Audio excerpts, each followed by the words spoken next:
जो टॉपिक लगे तुमको कठिन उससे मैं करूँ आसान, एक बार समझ लो भूलोगे ना मेरी जान। तो आज की इस वीडियो में तुम समझने वाले हो एलॉय। एलॉय होता क्या है, ये क्यों बनाया जाता है, इसके क्या यूजेस होते हैं, ये पेपर में किस हिसाब से पूछा जाता है, कौन से इम्पोर्टेंट हैं। आज इस वीडियो में सब एलॉय के बारे में सब बता देंगे एकदम डिटेल से, इसलिए वीडियो लास्ट तक देखना। तो चलते हैं हम लोग अपनी वीडियो की ओर। तो हमारी वीडियो जो है, ये हमारी वीडियो है एलॉय के ऊपर। किसके ऊपर? एलॉय के ऊपर। ये हमारा पार्ट, अरे पार्ट 2 कहाँ हुआ? ये हमारा पार्ट होने वाला है 6। ये हमारा पार्ट है 6। ओके, ये हमारा पार्ट 6 है। इससे पिछले पार्ट्स मैंने पढ़ा दिए। चैनल पर प्लेलिस्ट बनी है metal and non metal chapter से, अरे मतलब नेम से। तो उस प्लेलिस्ट में जाना और इसके पिछले पार्ट्स देख लेना, और पिछले चैप्टर्स भी पढ़ा रखे हैं वो भी देख लेना प्लेलिस्ट में। ओके, अब पहले तुम ये समझो, ये एलॉय क्या होता है। एलॉय, एलॉय, एलॉय क्या होता है समझा होगा तुमने, कहीं ना कहीं तो देखा होगा भाई, कहीं ना कहीं तो देखा होगा। हाँ बिल्कुल देखा होगा। घर में जो तुम स्टील के बर्तन होते हैं उनमें तुम पानी पीते हो, खाना खाते हो। तुम्हारे पास घर में पीतल मतलब ब्रास के बर्तन होते, वो होते तो सब एलॉय हैं। तो ये बनते कैसे बता दूं, देखो। जब मेटल के साथ या तो मेटल मिले तो एलॉय बन जाएगा, या फिर मेटल के साथ नॉन मेटल मिले। इसका मतलब है या का मतलब और, क्या? और या तो मेटल मेटल मिले तो एलॉय बनेगा, या मेटल और नॉन मेटल मिले तो एलॉय बनेगा। समझे एलॉय कैसे बनता? समझे? तो अब ये समझो एलॉय बनाने के पर्पस क्या है, अभी ये भी बताने वाला हूँ। लास्ट ही में सबसे इम्पोर्टेंट होगा, अभी पर्पस समझ लो। ये ये पेपर में नहीं आएगा, लेकिन समझना जरूरी। पर्पस क्यों है? देखो, हमारा पहला पर्पस है स्ट्रेंथ। क्यों? क्योंकि हमारे जो मेटल होते हैं या नॉन मेटल होते हैं, ये स्ट्रेंथ में थोड़े कम मजबूत होते हैं। तो हम लोग ज्यादा मजबूत बनाने के लिए हम लोग एलॉय बनाते हैं। दूसरा, कोरोजन। पिछली वीडियो मेरी कोरोजन पर थी और उसके प्रिवेंशन पर थी। तो मैंने तुमको कोरोजन में बताया था कि या तो आप लोग एलॉय का इस्तेमाल करो, एलॉय का इस्तेमाल करो। तो एक कोरोजन के लिए, क्योंकि ऐसा है ना, मेटल पे कोरोजन जल्दी आ जाता है, इसलिए एलॉय का इस्तेमाल करेंगे तो कोरोजन नहीं आएगा। ठीक। और थर्ड है हमारा मेल्टिंग पॉइंट चेंज। मतलब अब हमारा कोई मेटल है, वो अगर मान लो कितने, वो अगर 250 डिग्री सेल्सियस पर, 250 डिग्री सेल्सियस पर अगर वो मेल्ट होता था, तो हमारा जो एलॉय है इसको हम लोग जितना चाहें उतने डिग्री पर, मतलब जितना चाहे नहीं, इससे हम लोग ज्यादा उसे बना सकते हैं, या फिर इसका मेल्टिंग पॉइंट चेंज कर सकते हैं, या तो हम लोग इसे घटा दें। क्या पता एलॉय 150 डिग्री सेल्सियस पर ही मेल्ट हो जाए, या फिर क्या पता वो 300 डिग्री सेल्सियस पर मेल्ट हो। तो हम लोग मतलब मेल्टिंग पॉइंट को चेंज करने के लिए भी एलॉय बनाते हैं, या तो उसका मेल्टिंग पॉइंट कम करने के लिए या फिर ज्यादा करने के लिए। ठीक। चौथा, electric properties modified. Electric properties का क्या मतलब? अब तुमने जैसे देखा होगा, हमारे जो मेटल हैं, मेटल में एक एग्जांपल ले लो, आयरन। आयरन, अब तुम अगर लोहे के सर्किट में या कहीं पर भी करंट आ रहा हो, तुम आयरन की एक इतनी बड़ी रॉड लेना। जैसे बताता हूँ, ये मेरे पास लकड़ी की रॉड है, लकड़ी की रॉड है। ठीक। अब तुम यही ऐसी कोई लोहे की ले लो। ठीक। और मानो ये सर्किट हो, तो तुम उसके अंदर ऐसे करके लगा देना। तुमको इतनी तेज का करंट लगेगा कि तुम दूर गिरे पड़ोगे, ऐसे कर रहे होगे। तो ये क्या दिक्कत है इसकी? एक बात ये है, मेटल में करंट लग सकता है। एलॉय, एलॉय हम लोग इसलिए बनाते हैं जिससे इसकी इलेक्ट्रिक प्रॉपर्टीज चेंज कर सकें। इलेक्ट्रिक प्रॉपर्टीज चेंज करने का मतलब अभी तुम नहीं समझे। मतलब जैसे मैंने तुमको टेम्परेचर में बताया, वैसे इसमें भी समझो। या तो हम लोग ऐसा बनाएंगे एलॉय जिसमें करंट लगे ना, या फिर ऐसा बनाएंगे जिसमें करंट बहुत तेज फ्लो हो। तो वो इनके ऊपर निर्भर करता है ये कैसा बनाएंगे, लेकिन एलॉय के पर्पस ये होते हैं, या तो हम लोग उसकी स्ट्रेंथ बढ़ाते हैं, या कोरोजन के लिए रोकते हैं, कोरोजन इसमें नहीं होगा इसलिए। और तीसरा मेल्टिंग पॉइंट चेंज कर दें या कम कर दें या ज्यादा। या इलेक्ट्रिक प्रॉपर्टीज मॉडिफाई, मतलब इलेक्ट्रिक प्रॉपर्टीज जो है, या तो इलेक्ट्रिक करंट फ्लो उसमें तेज कर देंगे या फिर कम कर देंगे, समझते हैं। अब इम्पोर्टेंट अलॉय जो पेपर में ये तुम्हें सामने सामने मिलेंगे ऐसे ही रखे हुए जैसे मैंने लिखे। और ये कितने हैं? 1 2 3 4 5। 5 ही सबसे ज्यादा इम्पोर्टेंट है। ये 5 ही आएंगे तुम्हारे पे। ये डंडा अच्छा है। अच्छा, तुम लोग कमेंट में बताना इस डंडे से ही पढ़ाया करूं क्या? मतलब जैसे ऐसे स्टिक लेकर पढ़ाना पड़ता है तो ये डंडा अच्छा लग रहा है मुझको, मैं सोच रहा इसी से पढ़ा लिया करूं। तो तुम बताना कमेंट में, ठीक है। तो ये देखो इम्पोर्टेंट है लो, जो पेपर में ऐसे ही छक्के आते हैं। कौन से हैं? देखो, पहला होता है हमारा ब्रास। ब्रास का मतलब पीतल। पीतल देखा होगा, पीतल के बर्तन तुम्हारे घर पे होते होंगे, तो वही पीतल। वो पीतल कोई ऐसी ऐसी मेटल नहीं है जो आप इन्वायरमेंट में कहीं पर पेट्रोलियम करके या खुदाई करके मिल जाए आपको, ऐसी कोई नहीं है। ये हम लोग खुद बनाते हैं, हम लोग खुद बनाते हैं। अच्छा, एक बात जानते हो, एलॉय को हिंदी में क्या कहते हैं? हिंदी में अगर समझ लो तो शायद तुम्हारी बुद्धि में हमेशा के लिए आ जाए। मिश्र धातु। मिश्र धातु। मिश्र धातु का क्या मतलब? तुम्हें नाम से ही पता लग रहा, मिश्र मतलब मिली हुई, किसी चीज से मिली हुई धातु होगी, मतलब मेटल। धातु का मतलब मेटल। तो किसी चीज से मिली हुई मेटल, उसी को हम लोग एलॉय कहते हैं। तो ये किसी मेटल से मिली हुई है, इसलिए इसको हम लोग एलॉय कहेंगे। तो ये ब्रास है, ये किससे बनता है? कॉपर से एंड जिंक से। ये याद रखना, पेपर में ऐसे आ जाएगा, कॉपर प्लस जिंक क्या बनता है बताइए? ऑप्शन में आ जाएगा ब्रॉन्ज, स्टील और सोल्डर और ब्रास। अब तुमको याद होगा तो तुम कहोगे ब्रास बनेगा, ठीक है। और इसके यूजेस समझ लो। इसके यूजेस ये लिखे हैं, यूटेंसिल्स मतलब बर्तन के रूप में, या तो बर्तन के रूप में या फिर इलेक्ट्रिसिटी के रूप में। जैसे पीतल का, ब्रास का इस्तेमाल इलेक्ट्रिसिटी में भी होता है। अब हमारा है ब्रॉन्ज। ये ब्रॉन्ज क्या है? ब्रॉन्ज वो होता है जो तुमने देखा होगा, मेडल।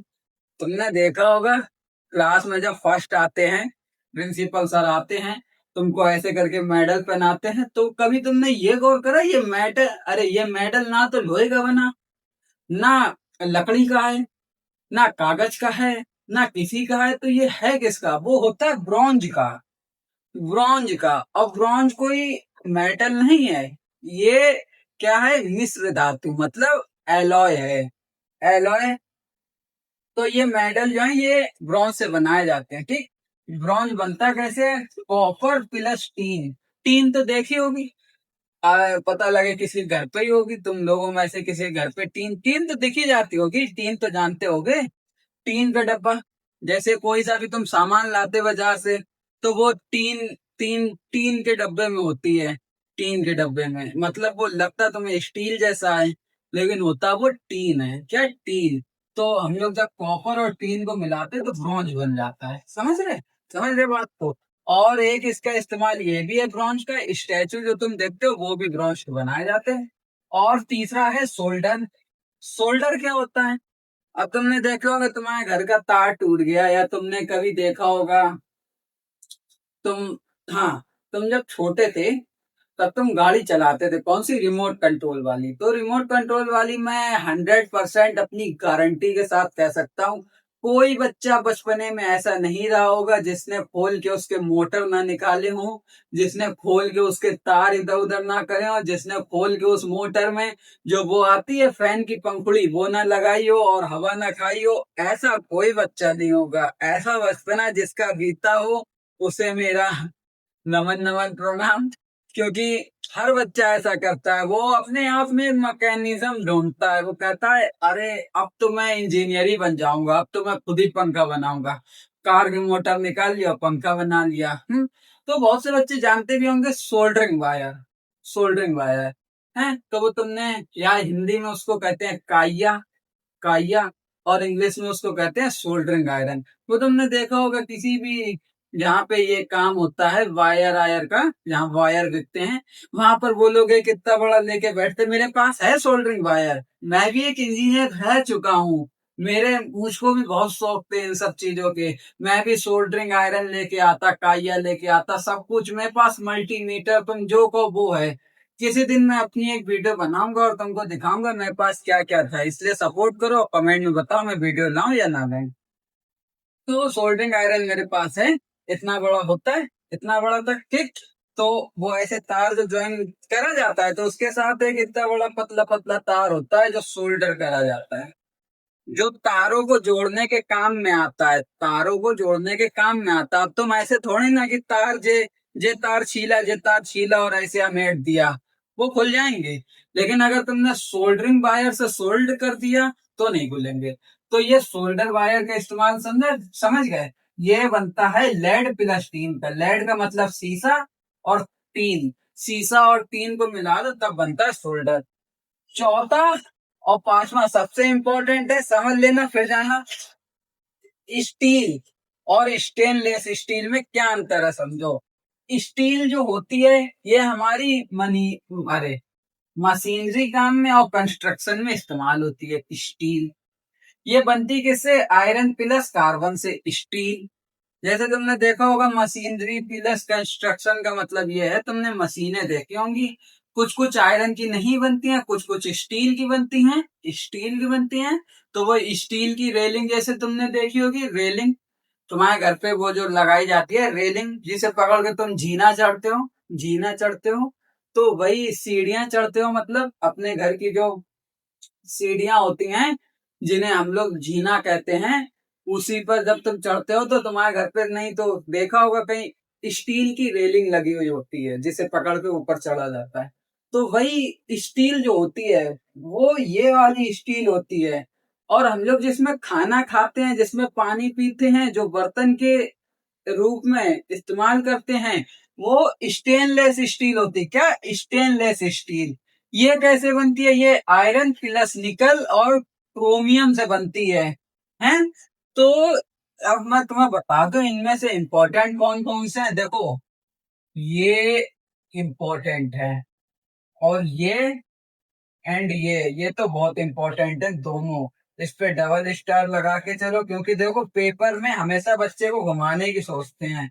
और ये भी इंपॉर्टेंट, देखो पांच ही तो बताए हैं, सब याद कर लो, लेकिन तुम इन दोनों पे ज्यादा ध्यान दे दो तो अच्छी बात है। क्यों, क्योंकि पेपर में को ये देखते हैं कठिन क्या चीज, वही देंगे। तो ये दोनों कठिन है तो बच्चे को ऐसे देंगे, कहेंगे बताओ, हाँ स्टील कैसे बनती है, ऑप्शन में दे दिए iron plus nickel plus chromium, और दूसरा दिया आयरन प्लस कार्बन, तीसरा दिया कॉपर प्लस टीन, चौथा दे दिया कॉपर प्लस जिंक। अब तुम कहोगे स्टील पूछिए, स्टेनलेस स्टील नहीं पूछी है। तो स्टील तो हमारी आयरन प्लस कार्बन से बनती है, तुम टिक कर दोगे। अब वहीं पर स्टेनलेस स्टील पूछते तो तुम iron plus nickel plus chromium करते, ठीक है। तो स्टेनलेस स्टील तुमने देखा होगा, बर्तन वाले कहते हैं स्टेनलेस स्टील की बनी है, और स्टेनलेस स्टील की बनी है, स्टील की नहीं है स्टेनलेस की है। स्टेनलेस में जो है मेटल के ज्यादा उपयोग होते हैं, क्योंकि इसमें तीन चीजें लगती हैं, आयरन, निकल और क्रोमियम। नाइकल कहते हैं इसे, मैं निकल कह रहा हूं, ऐसा है। इंग्लिश में आज तक कोई पूरा परफेक्ट नहीं हो पाया। अगर तुमको एक बहुत बड़ी स्पेलिंग दे दें तो तुमने शायद देखा होगा, वीडियोस आजकल मीम्स बनती भी हैं, वो कहते हैं अच्छा एक बात बताओ, ये है हमारा एट, ये हमारा क्या है, एट, एक मिनट, ये हमारा एट है, ये हमारा क्या है, एट है। ये स्पेलिंग एट की, ठीक। अब ये एट है, तो ये हाइट कहाँ से हुआ, ये हाइट हुआ, तो इसको भी तो हाइट पढ़ेंगे, इसको भी तो हाइट पढ़ेंगे, लेकिन ये एट है, ये एट है, और ये हाइट है। तो मतलब तुमने मीम्स तो ऐसी देखी होंगी, वो स्पेलिंग के पीछे वो कहते हैं ये हमारा अगर वो है तो ये गु, अरे मतलब गु यार, और मुंह से निकल गया धोखे से। तुमने देखी होंगी ऐसी आती हैं जिनके अंदर वो कहते हैं इंग्लिश में कि ये अगर ये है तो ये क्यों नहीं है। तो इंग्लिश ऐसी है, इंग्लिश के रूल्स अभी तक पूरे नहीं बन पाए हैं। इंग्लिश के जो रूल्स हैं पूरे नहीं बन पाए हैं। तुम जितने रूल्स पढ़ लोगे उसके बाद भी तुमको कहीं ना कहीं इंग्लिश में कमी आ जाएगी। तुम कहोगे इंग्लिश कैसे समझे। तो बस यही है जो तुमको, देखो अब जैसे इसको अगर तुम नाइकल पढ़ो या निकल पढ़ो। अब एक बात मैं तुमको समझाता हूँ, साइंस में तुम्हारा है आयरिस। आयरिस आयरिस ये क्या होती है, आंखों के अंदर जो होती है आइरिस उसे कहते हैं। तो इसको आइरिस पढ़ा जाता है। बहुत से बच्चे इरिस पढ़ते हैं, इरिस इरिस।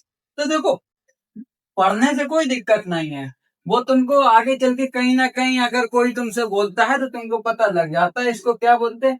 लिखने में ना गलती हो। अब तुम्हारे ये निकल है, अरे मतलब नाइकल है, ये लिखने में ना गलती हो, भले तुम इसको निकल पढ़ो। ओके। तो आज के लिए बस इतना ही बताना था। पार्ट 6 हमारा खत्म हो गया और ये चैप्टर यहीं पर समाप्त। अब आते हैं नेक्स्ट चैप्टर। कौन सा है आपका, कार्बन एंड इट्स कंपाउंड्स। बहुत इंपॉर्टेंट चैप्टर है। उस चैप्टर से तो मैं बता नहीं सकता किस किस लेवल के क्वेश्चन बनते हैं।